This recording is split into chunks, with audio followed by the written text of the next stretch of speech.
Corresponding angle, हे की नाही. दुसरा बघितला होता अल्टरनेट अँगल.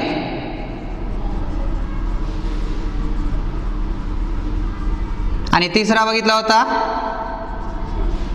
Interior angle. या तीनवर आधारित आपल्याला थेरम आहेत. Properties of corresponding angle. काय प्रॉपर्टीज आहे करस्पॉन्डिंग अँगलची? The corresponding angle are congruent. Alternate अँगलची प्रॉपर्टीज काय? Alternate angle are congruent. आणि इंटेरियर अँगलची प्रॉपर्टीज काय? Interior angle are supplementary. Interior angle are supplementary. हे अँगल काय असतात? सप्लिमेंटरी असतात. म्हणजे आपल्याला या ठिकाणी जो पहिला थेरम बघायचा आहे तो करस्पॉन्डिंग अँगलवर आणि अल्टरनेट अँगलवर. हे थेरम महत्वाचा नाही. तुमच्या बुकमध्ये इंटेरियर अँगलचा थेरम दिलाय, परंतु इंटेरियर अँगल थेरमचा प्रॉपर्टीचा थेरम जो आहे तो महत्वाचा नाही. म्हणजे आपल्याला दोन थेरम बघायचे आहेत. कोणकोणते? Corresponding angle and alternate angle. त्यामध्ये आज पहिला आपण बघू करस्पॉन्डिंग अँगलचा जो थेरम आहे तो. बघा, करस्पॉन्डिंग अँगलचा थेरम तुम्हाला परीक्षेमध्ये विचारला जाऊ शकता. एक्झाम मध्ये करस्पॉन्डिंग अँगलचा थेरम कसा विचारला जातो? बघा, प्रश्न असा असतो, prove that the corresponding angle formed by a transversal of two parallel lines are equal measure. म्हणजे कोणत्या अँगलचं मेजर इक्वल असते म्हणते? करस्पॉन्डिंग अँगलचं, आहे की नाही. मग या ठिकाणी करस्पॉन्डिंग अँगल मध्ये दाखवण्यासाठी काय म्हणते अगोदर? Two parallel lines. Two parallel lines and they are transversal. आणि त्याची जी ट्रान्सव्हर्सल आहे ते एक म्हटलेलं आहे. मग बघा, या ठिकाणी L M N parallel line दाखवायच्यात. L M and N. L M N parallel and they are transversal. A B C A B C the measure of angle दिलेत. ओके, या स्वरूपामध्ये पहिल्यांदा घ्यावं लागेल आपल्याला गिवन. थेरम मध्ये काय असतं? पहिल्यांदा गिवन असतं. गिवन मध्ये काय दिलं जाईल? मग लाईन यल. ते बघा, line L parallel to line M and N is transversal. N is a transversal. line L parallel to line M and N is a transversal. N line काय आहे? ट्रान्सव्हर्सल. हे गिवन मध्ये आला. To prove करायचं आपल्याला. काय prove करायचंय? The corresponding angle are congruent. Equal measure म्हणजे angle A is equal angle B. Angle A is equal angle B. जो करस्पॉन्डिंग अँगलचा जो फॉर्म असतो त्या अँगलचा मेजर इक्वल असतं. म्हणजे A is equal to B. A is equal to B असं आहे आपल्याला ते टू प्रूव्ह करायचं. गिवन झालं, टू प्रूव्ह झालं. आता बघूया प्रूफ. प्रूफ मध्ये काय म्हटलंय? बघा, two lines are parallel and they are transversal. हे टू जे अँगल आहेत हे दोन्ही अँगल काय होऊ शकतात? Linear pairs angle. Linear pairs angle. आणि लिनियर पियर अँगल काय असतात? Linear pair angle are supplementary. मग बघा, angle A plus angle C is equal to 180 degree because they are linear pair angles. रेषीय जोडीतील कोण आहेत ते? Linear pair angle. Angle A plus angle C या दोघांची सम किती येणार? 180 डिग्री, 180 अंश येणार. Linear pairs angle. ओके, त्यानंतर angle B and angle C हे दोघं पण सम किती येणार? 180 because angle C and B are interior angle. Angle B plus angle C is equal to 180 because they are interior angle. Interior angles and interior angle are supplementary pairs of interior angle. आता from first and second, from first and second. आता एक minute इकडे बघा, या दोघांची सम किती? 180 आणि या दोघांची सम 180. मग या दोघांची बी जर सम 180 येत असेल तर यांची इज इक्वल टू च्या पुढची राईट साइड इक्वल आहे.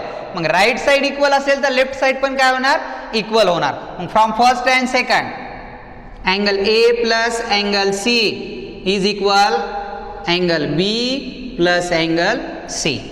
हे लेफ्ट साईड इक्वल आले.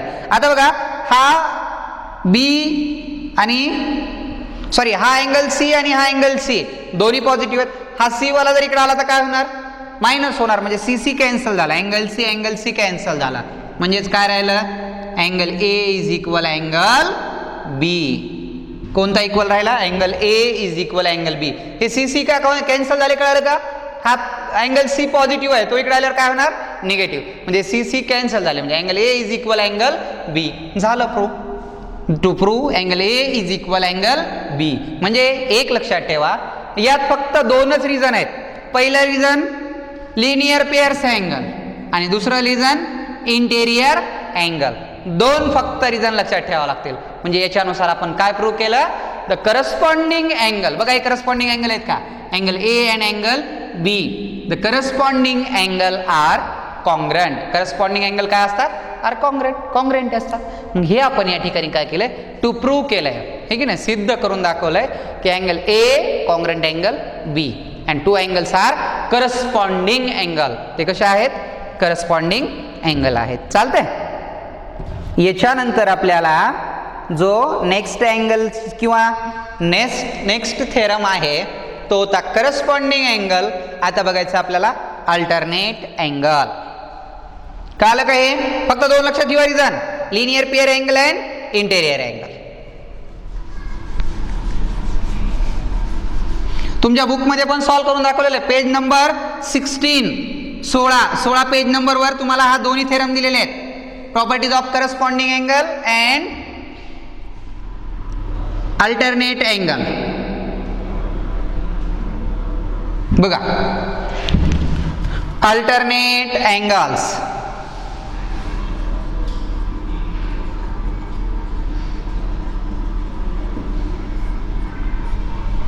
Alternate angles. मग अल्टरनेट अँगल मध्ये डायग्राम अशी असणार, two lines parallel and their transversal line L and line M. आता इथं आपल्याला व्हर्टिकली अपोजिट एक दाखवावं लागतील, हे की नाही. म्हणजे डी सी बी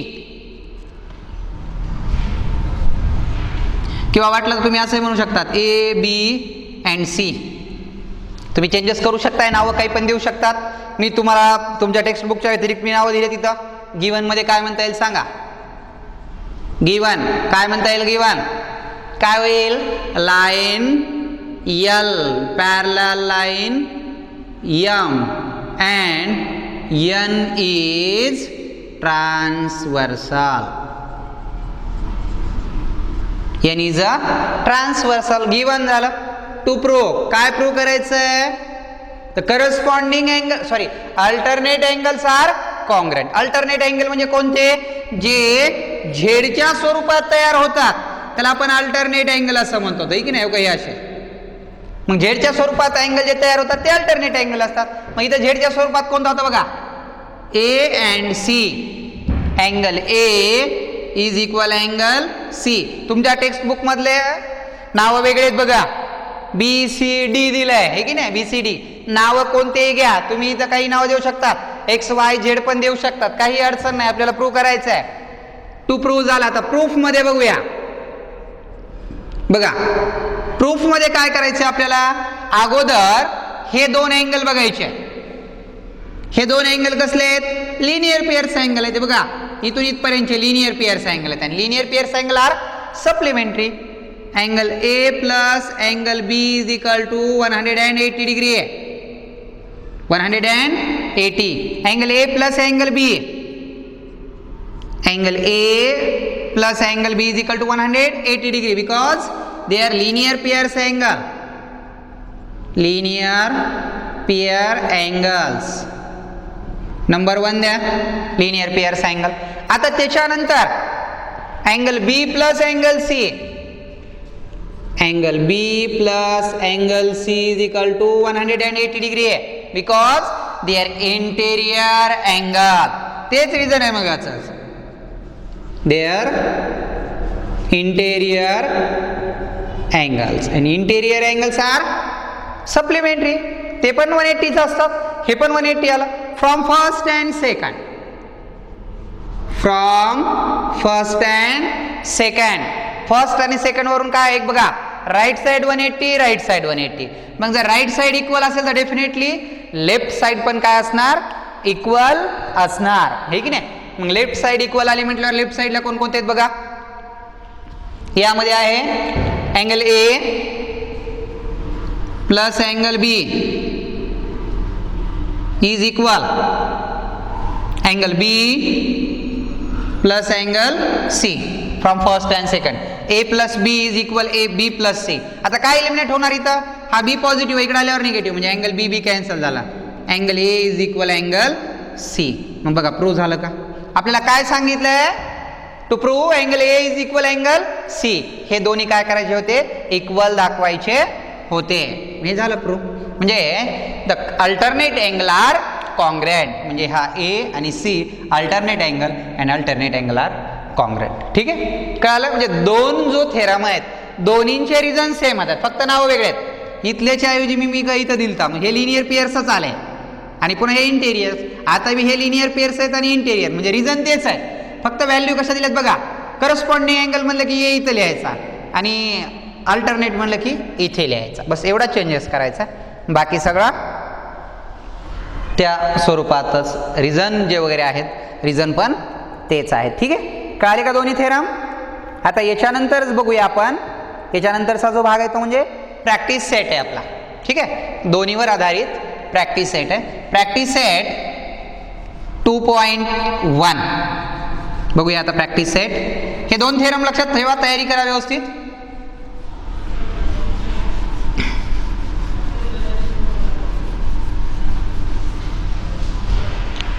बघा practice set 2.1.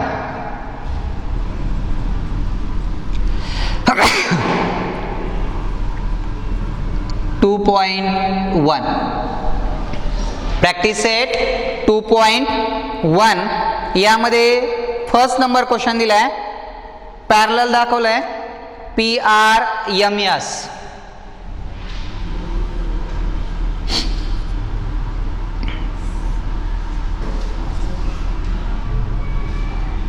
PRMS and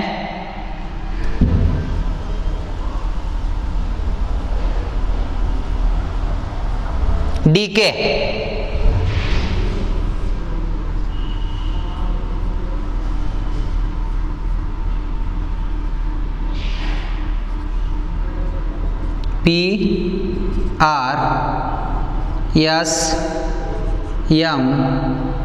PRSMDK. PRDK SM H आणि G, H आणि G.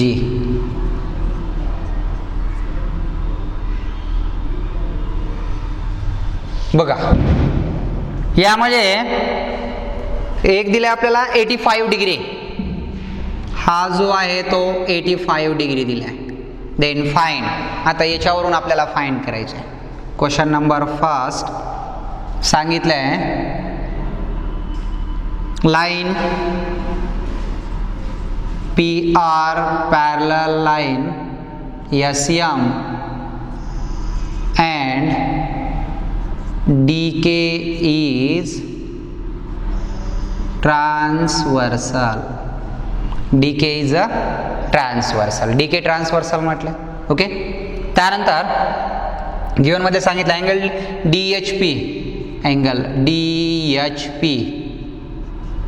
Angle DHP is equal to, DHP आहे 85 डिग्री, 85 डिग्री. DHP किती दिलाय, 85 डिग्री दिलाय, एवढं गिवन मध्ये दिलंय.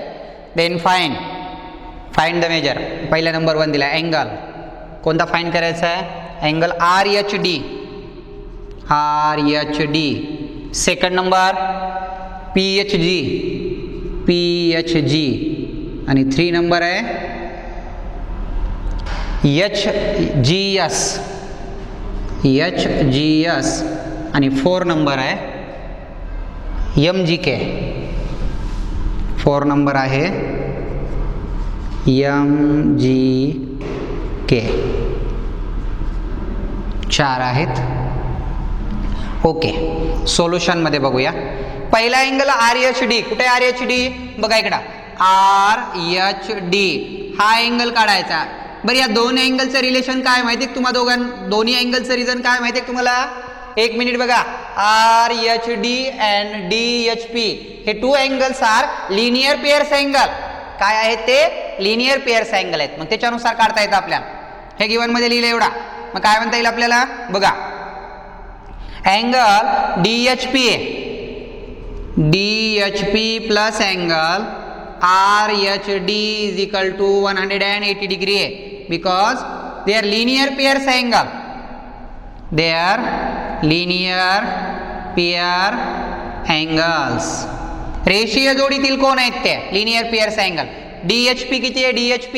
DHP आहे 85 plus angle RHD 180. Angle RHD is equal to 180 minus 85. Angle RHD is equal to 180 minus 85. 180 minus 85 किती येणार? 95. 95 मध्ये 5 ॲड करा. हां, 95. RHD is equal to 95 degree. Angle RHD किती भेटला? 95. तो 95 भेटला. म्हणजे पहिला भेटला बघा आपल्याला 95. हा भेटला 95. ह्या दोघांचं रिलेशन काय? Two angle are linear pairs angle. Linear pairs angle आहेत. ओके, चला नेक्स्ट बघूया. नेक्स्ट आहे PHG. कुठे PHG हा इकडचा. आता बघा याला दोन नुसार काढता येतं, दोन प्रॉपर्टीज नुसार. इकडे बघा, हा अँगल आणि हा अँगल व्हर्टिकली अपोजिट अँगल होऊ शकतात. And vertically opposite angle are congruent. किंवा हे दोघं जर म्हटलात तर हे दोघं काय होऊ शकतात? लिनियर पेअर्स अँगल होऊ शकतात. तुम्ही कोणत्याही प्रॉपर्टीज न वापरू शकता. कोणती प्रॉपर्टीज वापरायची मग? व्हर्टिकली अपोजिट अँगल वापरा की लिनियर पेअर्स वापरा? कोणती? Linear pairs. Okay, DHP angle DHP plus angle PHG linear pair angle. Linear pair angles रेषीय जोडीतील कोण. मग बघा DHP आहे. DHP किती आहे? DHP 85 आहे. 85 plus angle PHG is equal to 180. Angle PHG is equal to 180 minus 85. PHG is equal to किती आला मग? हा पण 95 येणार. हा 95 म्हटल्यावर हे पण डेफिनेटच येणार ना. मग तुम्ही व्हर्टिकली अपोजिट अँगलनुसार पण दाखवू शकत होता. तुम्हाला म्हटलं दोन्ही प्रॉपर्टीज वापरता येतात. दुसरा अँगल भेटला. आता तिसरा अँगल बघूया. कोणता आहे? HGS. कुठे आहे बघा बरं? HGS हा अँगल काढायचा आहे. आता हे टू अँगल्स किंवा तुम्ही याला करस्पॉन्डिंग अँगल पण म्हणू शकता. बघा, हा अँगल आणि हा angle corresponding angle are congruent. Corresponding angle दाखवूया. बघा, angle DHP congruent angle HGS. Angle HGS corresponding angle and corresponding angle are congruent.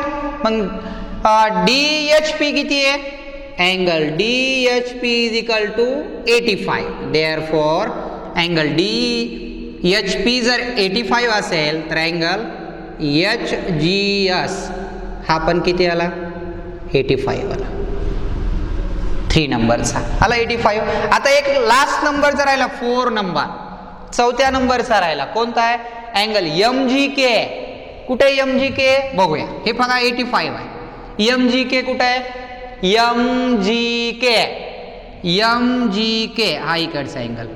याला व्हर्टिकली अपोजिट अँगल होईल. ओके, बघा मग angle HGS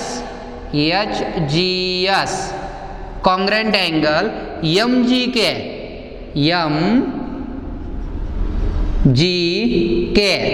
region vertically opposite angles and vertically opposite angle are congruent. मग HGS angle HGS is equal to 85. Therefore angle MGK is equal to 85. कितव्या नंबरचं आहे? 4थ्या नंबरचं. Okay, खाली चारी अँगल भेटले. मग देअरफॉर मग नंतर तुम्ही जे चारी विचारलेले आहेत चौघांचे पण मेजर लिहा. अँगल RHD, अँगल RHD कुठं आहे? RHD 95. ओके, सेकंड नंबर कोणता होता? RHD भेटल्यावर नंतर PHG हा किती आला? तो पण 95 आला. तिसरा अँगल आहे PHG भेटला सेकंड नंबर. तिसऱ्या नंबरचा HGS किती आला? HGS 85. आणि चौथा होता MGK हा भेटला 85. म्हणजे हे चारही अँगलचे मेजर आपण लिहिले. म्हणजे या स्वरूपामध्ये प्रॅक्टिस सेट 2.1 मधला जो पहिला क्वेश्चन होता तो या स्वरूपात लिहायचा होता. म्हणजे एक लक्षात ठेवा, हा क्वेश्चन सॉल्व्ह करण्यासाठी तुम्हाला प्रॉपर्टीज क्लिअर असल्या पाहिजेत. म्हणजे करस्पॉन्डिंग अँगलची प्रॉपर्टीज काय, लिनियर पियर्स अँगल काय, अल्टरनेट अँगल काय आणि अपोजिट अँगल काय. जे 5 अँगलच्या पियर्स आहेत त्या तुम्हाला परफेक्ट असल्या पाहिजेत, तरच तुम्हाला क्वेश्चन त्या फाईंड करायला इझी जाते किंवा सोप्या पद्धतीने तुम्हाला सॉल्व्ह होऊ शकतोय. ठीक आहे, म्हणजे प्रॅक्टिस सेट 2.1 मधला पहिला क्वेश्चन या स्वरूपात झालाय. आणि बघा यामध्ये फक्त 5च क्वेश्चन आहेत आपल्याला, आहे की नाही? आणि 5 क्वेश्चन मधलं तरी 2.1 आणि 2.2 दोनच प्रॅक्टिस सेट आहेत. आणि दोन्ही प्रॅक्टिस सेट आपल्याला एकदम इझी आहेत, आहे की नाही? मग हे टॉपिक झाल्याच्या नंतर आपल्याला 2 टॉपिक होतात, इकडचे 2 टॉपिक आणि तिकडचे 2 टॉपिक. वाटलं तर संडेला पण एक्झाम ठेवूत. संडेला जी आहे ती एक्झाम ठेवावं लागेल. सेट टॉपिकवर एक्झाम ठेवूत आपण. आज ग्रुपवर टाकतो तसा मी तुम्हाला. ठीक आहे, मग जो बाकीचा जो भाग आहे आता राहिलेला, जो क्वेश्चन नंबर 2 आहे तो आपण काय करूया? उद्याला घेऊया. चालतंय, थांबू आपण इथं.